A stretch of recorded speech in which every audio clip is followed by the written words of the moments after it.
ఇంకొక చోట రెసిడెన్షియల్ ఏరియాలో వైన్ షాప్. మీరు గ్రామాల్లో చూడండి, వైన్ షాపులు ఊరు బయట ఉంటుంది. అర్బన్ ఏరియాకి వచ్చేసరికి ఎక్కడ పడితే అక్కడ పెడతారు. తర్వాత గత ప్రభుత్వాలు ఎక్కడ ఉన్నాయని నేను తెలుసుకున్నా. గత ప్రభుత్వంలో ఊరు బయట హైవే మీద ఉన్నాయని చెప్పారు. ఆయన ఏమంటాడు, ఊరు బయట హైవే మీద గత ప్రభుత్వంలో ఉన్నాయి, మహిళలు తిరుగుతూ ఉంటారు. తర్వాత ఇంకొక చోట రెసిడెన్షియల్ ఏరియాలో వైన్ షాప్. మీరు గ్రామాల్లో చూడండి, వైన్ షాపులు ఊరు బయట ఉంటుంది. అర్బన్ ఏరియాకి వచ్చేసరికి ఎక్కడ పడితే అక్కడ పెడతారు. తర్వాత గత ప్రభుత్వం చూసారా అండి కృష్ణాంజనేయులు గారు, ఆయన వైన్ షాపులు ఇంతకుముందు ప్రభుత్వంలో ఊరు బయట ఉన్నాయి, ఇప్పుడేమో మామూలుగా గుళ్ళ పక్కన ఇళ్ల పక్కన పెట్టేస్తున్నారు అని. ఏంటండి, ఎందుకని, వాట్ ఈజ్ హ్యాపనింగ్? ఆయన మీద కన్నెర్ర చేయటం, ఆగ్రహించడం ప్రతి వారం అదే రొటీన్ ప్రోగ్రాం లాగా.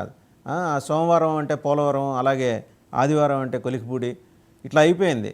ఇన్నిసార్లు ఆగ్రహం వ్యక్తం చేసినా ఆయన మాట్లాడాల్సింది మాట్లాడేస్తున్నాడు. ఏం జరుగుతుంది తెలుగుదేశం పార్టీ? వాసుదేవన్ గారు, కొలికిపూడి శ్రీనివాస్ గతంలో మాట్లాడినటువంటి మాటలు ఇవన్నీ కూడా చూసాం. ఆయన ఏంటి అంటే, వైఎస్ఆర్ కాంగ్రెస్ పార్టీని విమర్శించడమే లక్ష్యంగా పెట్టుకోవటం కాదు, మనం మంచి పాలన అందించాలి అనేటువంటి మాటలను కూడా ఆయన మాట్లాడారు. బహిరంగంగా కార్యకర్తల ముందే మాట్లాడారు. ఇప్పుడు మాట్లాడినటువంటి మాటలు కూడా ఆయన ఏమంటారు అంటే, ఆయన ఒక ఇంటర్వ్యూలో చెప్పినటువంటి మాటలు అవి. వైన్ షాపులకు సంబంధించినటువంటి అంశం గత ప్రభుత్వంలో కొంచెం జనావాసాలకు దూరంగా ఉంది, ఇప్పుడేమో జనావాసాల దగ్గర పెట్టారు, ఇది మనకి కొంత ఇబ్బందికరమైనటువంటి పరిస్థితి అనేటువంటి విషయాన్ని చెప్పారు. ఇంకా చాలా విషయాలు ఈ మధ్యకాలంలో ఆయన మాట్లాడుతున్నారండి. ఆయన తెలుగుదేశం పార్టీ ఎమ్మెల్యేగా ఉండి ప్రభుత్వానికి సంబంధించినటువంటి నిర్ణయాల మీద ఈ నిర్ణయాలు తప్పు అనేటువంటి విషయాన్ని మాట్లాడుతున్నారు. అయితే ఇది తెలుగుదేశం పార్టీలో కూడా అంతర్గతంగా ఒక చర్చ జరుగుతుంది, క్రమశిక్షణకు సంబంధించినటువంటి అంశాలు.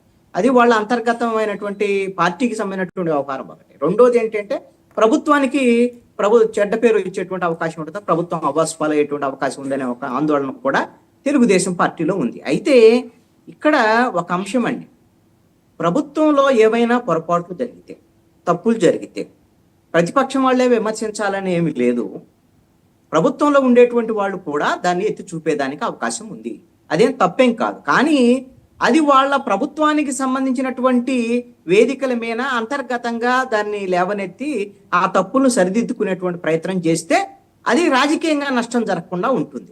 మరి ఆ విషయంలో తెలుగుదేశం పార్టీకి, అదేవిధంగా కొలికిపూడి శ్రీనివాస్కి మధ్య వాళ్ళ నాయకత్వానికన్నా ఆయనకు మధ్య ఏదో అంతర్గతమైనటువంటి ఆధిపత్య పోరాటమో, నాయకత్వం అంటే చంద్రబాబు నాయుడు, లోకేష్ అని కాదు, వాళ్ళ తిరువూరు నియోజకవర్గంలో ఉండేటువంటి తెలుగుదేశం పార్టీకి సంబంధించినటువంటి కొంతమంది నాయకులు కొలికిపూడికి మధ్య అంతర్గతమైనటువంటి విభేదాలు, ఇది ఈ విధమైనటువంటి వ్యాఖ్యలకి దారి తీస్తుంది అనేటువంటి అంశం. ఒకవేళ కొలికిపూడి వ్యాఖ్యలు తప్పు అని అనుకున్నాం అనుకోండి, సపోజ్ మేము ఆయన ఏం చర్యలు తీసుకుంటారు ఏంటి అని అనుకుంటే, పవన్ కళ్యాణ్ కూడా ఈ ప్రభుత్వం మీద వ్యాఖ్యలు చేశారు. ఏం వ్యాఖ్యలు చేశారు? మహిళలకు భద్రత విషయంలో కానీ మిగతా విషయాల్లో కానీ హోంశాఖ ఫెయిల్ అయింది, ఈ విధంగా అయితే మనకు నష్టం వస్తుంది, హోంశాఖ మంత్రి సరిగ్గా పనిచేయటం లేదు అని మాట్లాడారు కదా. చాలా విషయాలు మాట్లాడారు. మాట్లాడినప్పుడు ఆ రోజు మరి ఏమి ఇప్పుడు కొలికిపూడి మీద మనకు పార్టీ ప్రభుత్వానికి నష్టం వస్తుందని మరి డిప్యూటీ సీఎంగా ఉన్నటువంటి పవన్ కళ్యాణ్ ఏకంగా మాట్లాడారుగా. అదేమనంటే ఏం చెప్పింది జనసేన, ప్రభుత్వంలో తప్పులుంటే మేము సరిదిద్దటానికి కావాల్సినటువంటి మాట్లాడుతున్నాం అనేటువంటి విషయాన్ని చెప్తున్నాం అన్నారు. అదేవిధంగా మీరు గమనిస్తే ఇప్పుడు రఘురామకృష్ణరాజు ఉన్నాడండి, చాలా సందర్భాలు ఇప్పుడు కూడా ప్రభుత్వానికి వ్యతిరేకంగా, మొన్న ఆయన కేసులకు సంబంధించినటువంటి విషయంలో పూర్తి స్థాయిలో ఆయనకి డిప్యూటీ స్పీకర్ వచ్చేంత వరకు కూడా అనేకమంది ప్రభుత్వానికి వ్యతిరేకంగా చాలా ఇంటర్వ్యూలు ఇచ్చాడండి, చాలా మాట్లాడాడు. ఇంకా నేను గట్టిగా మాట్లాడితే ఏదో తేడా వస్తుంది అన్న తర్వాత ఆయన డిప్యూటీ స్పీకర్ ఇచ్చారు. ఆయన మీద కూడా ఏమి చర్యలు ఏమి లేవు, ఆయన కూడా ప్రభుత్వానికి వ్యతిరేకంగా మాట్లాడాడు. అదేవిధంగా మీరు జేసీ ప్రభాకర్ రెడ్డి, ఇప్పుడు ఆదినారాయణ రెడ్డితో గొడవలు వచ్చినటువంటి నేపథ్యంలో బీజేపీకి సంబంధించినటువంటి ఒక మహిళా నాయకులు నేపథ్యంలో ఏ విధంగా మాట్లాడారు ఏంటి అని మనం కూడా చూసాం కదా. ఆయన తెలుగుదేశమే, ఆయన ప్రభుత్వంలోనే ఉన్నాడు, మరి ఆయన మాట్లాడినటువంటి మాటలకు కూడా ప్రభుత్వానికి నష్టం జరిగేటువంటి ఇది ఉంటుంది.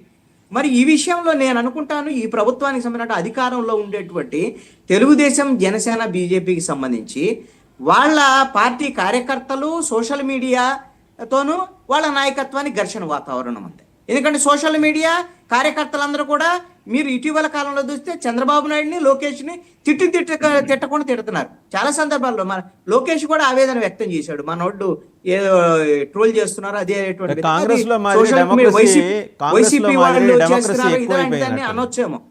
ఈ విధమైనటువంటి ఇబ్బందికరమైనటువంటి పరిస్థితిని తెలుగుదేశం పార్టీ ఒక సరైనటువంటి పద్ధతిలో నడవలేనటువంటి పరిస్థితిలో వాళ్ళు అంతర్గతంగా ఈ సమస్యను ఎదుర్కొంటున్నటువంటి పరిస్థితి ఉంది.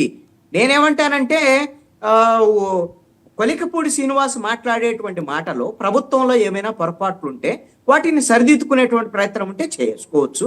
అదేవిధంగా పార్టీకి సంబంధించినటువంటి విషయాల్లో కూడా వాళ్ళకేమైనా అంతర్గతమైన సమస్యలు ఉంటే ఆయన లేవనెత్తినటువంటి అంశాల విషయంలో కూడా పార్టీ సరిదిద్దేటువంటి ప్రయత్నం చేయొచ్చు అనుకోండి. ఇంకొకటి కూడా నేను అనుకుంటున్నాను వాసుదేవన్ గారు, ఈ విధమైనటువంటి చర్చలు ఈ విధంగా జరగటం వల్ల కొంత ఇది పెద్ద ప్రభుత్వానికి నష్టం అనేటువంటి అంశం ఒకటైతే, రెండవది డైవర్షన్ కూడా కొంత పాలిటిక్స్ కి పనికి వస్తుంది కదా. ప్రభుత్వ వైఫల్యాల మీద సూపర్ 6 ఇంప్లిమెంట్ జరగటం లేదు, లేకపోతే ఇప్పుడు వక్ఫ్కు సంబంధించినటువంటి అంశాల మీద ఇప్పుడు తెలుగుదేశం 3 ప్రతిపాదనలు చేసింది. ప్రతిపాదనలు చేస్తే బీజేపీ పట్టించుకోలేదు. అదేమంటే రఫీ గారు ఏమంటాడు, మేము అడిగా కానీ వాళ్ళు పట్టించుకోలేదు, రేపొద్దున బీజేపీ విడిపోయిన తర్వాత చంద్రబాబు నాయుడు చెప్తాడు ఇప్పుడు ఎందుకు మరి చేయలేదయ్యా, మీ ప్రతిపాదనలు ఎందుకు ఆమోదించుకోలేదా అంటే ఇప్పుడు సమాధానం లేదు. మా బలం లేకపోతే వాళ్ళకి పని లేకుండా ఉన్నారన్నారు. ఎందుకు బలం లేదు? మీరు నితీష్ కుమార్, చంద్రబాబు నాయుడు, పవన్ కళ్యాణ్ లేకపోతే ప్రధానమంత్రిగా నరేంద్ర మోడీ ఉండడు. ఈ రోజు పరిస్థితి అది. అలాంటి పరిస్థితి మీ 2 ఊతకర్రలతో ఈ రోజున నరేంద్ర మోడీ కుర్చీని ఉన్నటువంటి పరిస్థితి ఉంది. అలాంటి పరిస్థితుల్లో ఈ రోజున మీరు ప్రతిపాదించినటువంటి వక్ఫ్ దాంట్లో మీ ప్రతిపాదనల్ని ఆమోదించుకోలేకపోయారంటే మీరు కేవలం సాకుగా మాత్రమే ఈ ప్రతిపాదనలు చేశారు. రవికిరణ్ గారు భవిష్యత్తులో చెప్పడానికి మాత్రం. రవికిరణ్ గారు ఒక నిమిషం, సుజాత గారు మీ దగ్గరకు వస్తా. సుజాత గారు మీ దగ్గరకు వస్తాను, ఒక నిమిషం. సుజాత గారు మీ దగ్గరకు వస్తా. రవికిరణ్ గారిని మాట్లాడండి. వాసుదేవన్ గారు చెప్పండి. ఓకే, ఇప్పుడు 1-2-3 అంశాల మీద క్లారిటీ ఇవ్వాలి. ఇప్పుడు వైసీపీ పార్టీలు ఇందాక ఏమన్నారు, ఆధ్యాత్మిక ఆలయాల్లో అన్య హిందువుల్ని, అన్య మతస్థులని హిందూ కాయమని పెడితే ఊరుకుంటారా? ఇప్పుడు ఇక్కడ ఈ బిల్లు ఎక్కడ దర్గాల్లో గాని, మస్జిద్దులో గాని, కబ్రస్థాన్లో గాని నాన్ ముస్లిమ్స్ పెడుతున్నట్టు ఎక్కడా లేదు. అవన్నీ ఆధ్యాత్మిక క్షేత్రాలు, చర్చిలు గాని, మసీదులు గాని, గురుద్వారా గాని చేసుకుంటారు. దాంట్లో ఎక్కడ ఇంటర్ఫీరెన్సే లేదు. 2, వకఫ్ అంటే ఆ యొక్క భూమిని ఒక ముస్లిము ఆ యొక్క భూమిని, ఆ యొక్క స్థలాన్ని లేకపోతే ఇంటిని దేవుడికి రాస్తారు. ఆ వకఫ్ లో కూడా ఎక్కడ నాన్ ముస్లిం లేడు. వకఫ్ ను మేనేజ్ చేసేది ముతావలి కూడా ముస్లిమే. ఆ వకఫ్ ను మేనేజ్ చేసే